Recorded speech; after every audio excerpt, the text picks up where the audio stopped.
Sir Kadambari జైత్వాల్ మనం రీసెంట్‌గా కూడా మాట్లాడుకున్నాం. ఆ అమ్మాయిని ఇక్కడికి తీసుకొచ్చి ఆమెని చాలా హరాస్ చేశారు వైసీపీ వాళ్ళు అని చెప్పేసి మాట్లాడుకున్నాం.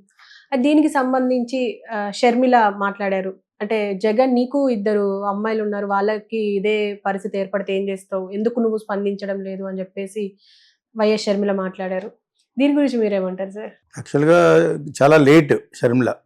మన అందరి వీడియోలు చూసి మనం కూడా ఏదో విధంగా అతని మీద బ్యాట్ చేయడానికి మాట్లాడితే చంద్రబాబు నాయుడుకి హర్షిస్తాడు. అవి అయిపోయినాయి, ఎలక్షన్లు అయిపోయింది, నువ్వు వాడేసుకున్నారు, కూటమి గెలిచారు, నువ్వు ఒకటి కూడా గెలలేదు, అయిపోయింది, చాప్టర్ క్లోజ్. ఇది ఎక్కడ వేసావు గొంగలు అంటే అక్కడే ఉన్నావు కాంగ్రెస్లో. ఓకే, సో ఇప్పుడు ఏదో విధంగా నీకు మైలేజ్ రావాలి కాబట్టి ఇప్పుడు జరుగుతుంది. ఆల్రెడీ అందరూ చెప్పేస్తారు, మనమే లేటు యాక్చువల్గా. ఒక 24 నిమిషాలు చెప్పాం కదా. మనం కొంచెం ఎక్కువ పర్టికులర్స్ ఎందుకు చెప్పామంటే ఇవన్నీ చూసిన మీదట నాకు అర్థమైంది. అది ఆ అమ్మాయి యాక్చువల్గా చాలా కాలం ఆ అమ్మాయికి జరిగిన అన్యాయాన్ని గవర్నమెంట్ మారిందని చెప్పి తన మార్కులు కొట్టింది యాక్చువల్గాను. ఎప్పుడైనా న్యాయం చేస్తారని చెప్పేసి ఎవరు అమ్మాయికి ఉన్న మెయిన్ ఏంటంటే ఫస్ట్ ఏషియన్ పెయింట్స్ వాళ్ళ అబ్బాయిని ప్రేమించింది, దాని వాళ్ళు డబ్బులు ఇచ్చి వదిలించుకున్నారు. తర్వాత ఈ మధ్యలో కుక్కల విద్యాసాగర్ అన్నవాడు ఫస్ట్ నుంచి ఉన్నాడు, వాడు ఆ అమ్మాయి కళ్ళు ఎదురుకుండానే అతనికి పెద్దేమి లేదన్నట్టుగా తెలిసిపోయిన తర్వాత మళ్ళీ బ్యాక్ వచ్చేసి ఆ అమ్మాయి మీద వాళ్ళ పొలం తను రాయించుకున్నట్టుగా ఫోర్జరీ చేసి నువ్వు చిన్న పిల్లవాడు ఏంటంటే అడుగు వేస్ట్ ఫెలో. సో అది కూడా చెప్పేసాం. దాని తర్వాత ఆ అమ్మాయి టార్గెట్ ఏంటంటే దుబాయ్లో ఉన్న రియల్ ఎస్టేట్ ఎగ్జిబిషన్స్లో పరిచయమైన పరిచయాలతో వాళ్ళ తమ్ముడితోటి అలా కాంటాక్ట్స్ ఇంకొక పెద్ద పెద్ద ఫిష్ని పట్టింది. ఎవరు పట్టడం ఆయనే పట్టాడని చెప్పాము లాస్ట్ టైము. అతను సెక్షువల్ ఫేవర్గా అమ్మాయిని వాడేసుకున్నాడు. ఎవరు అతను తన పేరేం పేరు జిందాల్. ఓకే, సజ్జన్ జిందాల్ ఏదో ఉంది దాని పేరు. మొత్తానికి ఇతను అమ్మాయి వాడేసుకుని ఒక సంవత్సరం వాడుకున్నాడు యాక్చువల్గా. ఈ అమ్మాయి సంవత్సరం వాడుకుని కూడా నన్ను అతను బలవంత పెట్టి రేపు చేసాడు అన్న లెవెల్ పెట్టడానికి ట్రై చేసింది. అంటే సంవత్సరం అంతా చేస్తాను నన్ను, ఇదో పెద్ద జోక్ అది కాదు. అమ్మాయికి నచ్చింది, ఏమన్నా పెద్దవాడిని పట్టాలని చెప్పి ట్రై చేసింది. ఇది జరిగింది.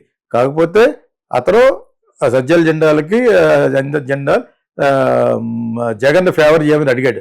ఈ అమ్మాయికి బుద్ధి చెప్పి ఆ అమ్మాయితో సంతకం పెట్టించుకుని నా మీద కేసు లేకుండా చేయాలంటే ఏం చేశాడు, ఆ అమ్మాయిని బలవంతంగా పవర్ ఉపయోగించడం అది చాలా పొరపాటు. అది నువ్వు దేశాన్ని రక్షించే సువార్త జీసస్ క్రైస్తవా అన్నాం ఎవరు మన జగన్ని. ఉదాహరణ యూ మెన్ దాట్ కరెక్ట్. అడెవడ జిందాల వాళ్ళు అడిగితే అందరికీ ఉంటాయి ఎఫ్ఐఆర్ లేనో ఒక కార్పొరేటర్ చూపించండి, అందులో పనిచేసే సీఈఓలకి అందులో అందరికీ ఉంటాయి. వీళ్ళు తక్కువ తెలియదు అమ్మాయిలు, వీళ్ళు కూడా మంచి పొటెన్షియల్ ఉన్న వాళ్ళే పట్టుకుంటారు. సరే అది పక్కన పెడితే ఇప్పుడు ఈ అమ్మాయి రియాక్ట్ అవడం వెనకాల ఉన్న అంతరార్థం ఏంటంటే ఒకటి కాంగ్రెస్లో ఏదో అప్రూవల్ పట్టుకురావడం కోసం, ఏదో విధంగా జగన్ని మెలైన్ చేయడం కోసం, ఇలాంటి బ్యాట్ చేయడం కోసం, విలీఫై చేయడం కోసం, పక్కన ఈ రూలింగ్ పార్టీ ఆంధ్రప్రదేశ్లో ఉన్న ఎవరో చంద్రబాబు నాయుడికి దగ్గర అవ్వడం కోసం ఎన్ని రకరకాల ప్లాన్ వేసి మొత్తానికి అమ్మాయికి జాబ్లెస్ అయిపోయింది. పొలిటికల్ పార్టీ నిర్వీర్యం అయిపోయిన పార్టీలో చేరింది. ఓకే, అక్కడ నువ్వు ఒకవేళ కాంగ్రెస్ మళ్ళీ పుంజుకున్నట్టు చేసినా కూడా నీకెవరు పక్కన పెడతారు.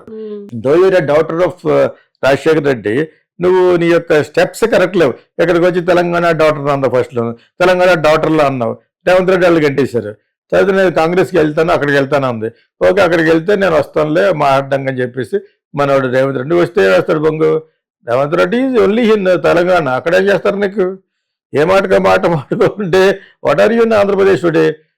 పక్కన ఆంధ్ర వాళ్ళు పట్టుకు తిరుగుతున్నాడు కేటీఆర్ అని అతను చాలాసార్లు కామెంట్ చేశాడు. రేవంత్ రెడ్డి మీద కూడా కొన్ని ఆంధ్రాలో రిమార్క్ చేయకూడని చాలా ఉన్నాయి. అగెయిన్స్ట్ ఆంధ్ర చాలా ఎక్కువ మాట్లాడాడు ఒకప్పుడు. సరే అది పక్కన పెట్టండి. ఇవన్నీ పొలిటికల్లో ఉన్నప్పుడు రకరకాలుగానో ఊసరవిల్లో మాట్లాడుతూ ఉండాలి, ఏ అండ్గా గొడవ పెట్టాలి, ఆ విధంగా మాట్లాడుకుంటాం. సో ఈ స్టేట్ వరకు ఎంత చేస్తున్నాడు, కాంగ్రెస్ తరఫున ఎంత చేస్తున్నాడు అని మాట్లాడుకోవాలి. ఇతను ఈ అమ్మాయికి ఏదో విధంగా మైలేజ్ కావాలి, ఏదో విధంగా బజ్లో ఉండాలి అని మన అందరూ వీడియోలు చూసేసి కాదంబరి అమ్మాయిని ఫర్ చేస్తున్నట్టు. నువ్వు ఫర్ చేయాలని నిజంగా ఉంటే Miss Sharmila, I'm to give you an idea. You start non governmental organisation on to support, to rescue, to feed all rapist. That is rape చేయబడిన వాళ్ళు, అమాయకులు ఉంటారు కదా, వాళ్ళందరూ దేశంలో మొత్తం నాట్ ఓన్లీ ఇన్ ఆంధ్ర, అన్ని చోట్ల కూడా అటువంటి వాళ్ళకి నువ్వు ఆశ్రయం ఇచ్చి అటువంటి వాళ్ళకి సపోర్ట్ చేసి అటువంటి వాళ్ళని కోర్టు తీసుకెళ్ళగలిగి న్యాయం చేయించగలగ ఒక ఇది పెట్టుకోండి. ఆల్రెడీ ఉన్నాయి, నువ్వు ఒకటి పెట్టి తప్పే ఉంది. ఒక మంచి పేరు పెట్టుకుని, మీకు క్రిస్టియన్ డబ్బులు కూడా బాగున్నాయి వాళ్ళ దగ్గర. వాళ్ళకి రావాల్సిన డబ్బులు వీళ్ళకి రప్పించాడు వైఎస్ రాజశేఖర రెడ్డి ఒకప్పుడు. ఈ డబ్బులన్నీ బయటకు తీసి యూ స్టార్ట్. నిజంగా నీకు మంచి పేరు రావాలనుకుంటాను. అంతేకాని ఇప్పుడు జగన్ తిట్టడం వల్ల కొత్తగా రాదు, ఆల్రెడీ అందరూ తిట్టేసాం. అందరూ అయిపోయినాయి, దుమ్మెత్తి పోస్తారు. ఈలోగా దాన్ని కవర్ చేయడానికి గొడ్ల వెల్లేరు ఏదో వచ్చింది, గొడ్ల వెల్లేరులో ఉన్న రాంగ్ వీడియోస్ వచ్చేసినాయి. దాన్ని కూడా కవర్ చేయడానికి చంద్రబాబు నాయుడుకి బెనిఫిట్ గాను ఏమొచ్చింది, ఫ్లడ్స్ వచ్చినాయి. గొడవ లేదు, ఇది all in all floods.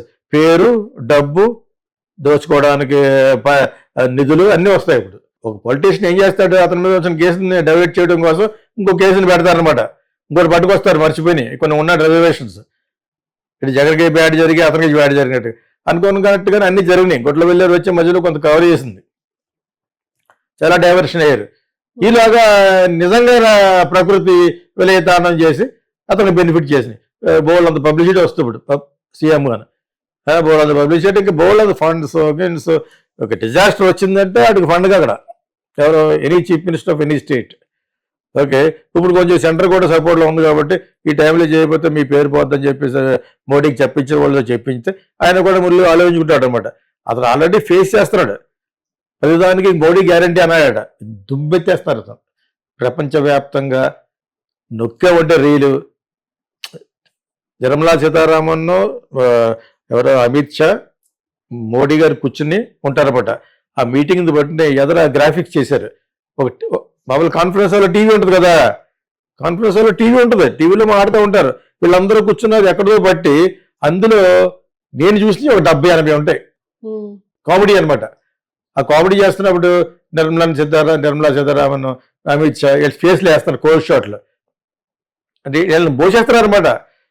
Taking them for ride, reels లో ఏకేస్తున్నారు, మీమ్స్ అంటారు కదా, అది నొక్కే ఉంటే వస్తున్నాయి. యాక్చువల్గా అందరూ మోడీని జోక్ చేసేదే, మాకేం పోయి నాకు ఇంట్లో ఫుడ్ లేకపోతే మోడీ ఉన్నాడు కదా గ్యారంటీగా. అటు అలాంటిది కొన్ని వందలు, దానికి వీళ్ళు ముగ్గురు క్లోజ్ షాట్లు అనమాట. మొక్కలో నిద్ర చొక్కలేదు వాళ్ళకి. వాళ్ళు వేరే సందర్భంలో ఎక్కడ ఉన్నారు యాక్చువల్గా, అది ఇక్కడ వాడేసుకుంటున్నారు అనమాట. సో ఆ విధంగా మోడీ గారే పొజిషన్లో ఉన్నప్పుడు నథింగ్ అంత చేంజ్. ఈ అమ్మాయి మట్టుకు డెఫినెట్గా ఏదో విధంగా మైలేజ్ సంపాదించుకోవడం కోసం షీఈస్ ట్రయింగ్ అట్ బెస్ట్ అని నేను అర్థం చేసుకుంటాను. ఆ అమ్మాయికి వేరే దారి లేదు. ఇంకా పొలిటికల్ కెరీర్ ఉండాలంటే you have to be in the bus. ఓకేనా? Okay sir, thank you.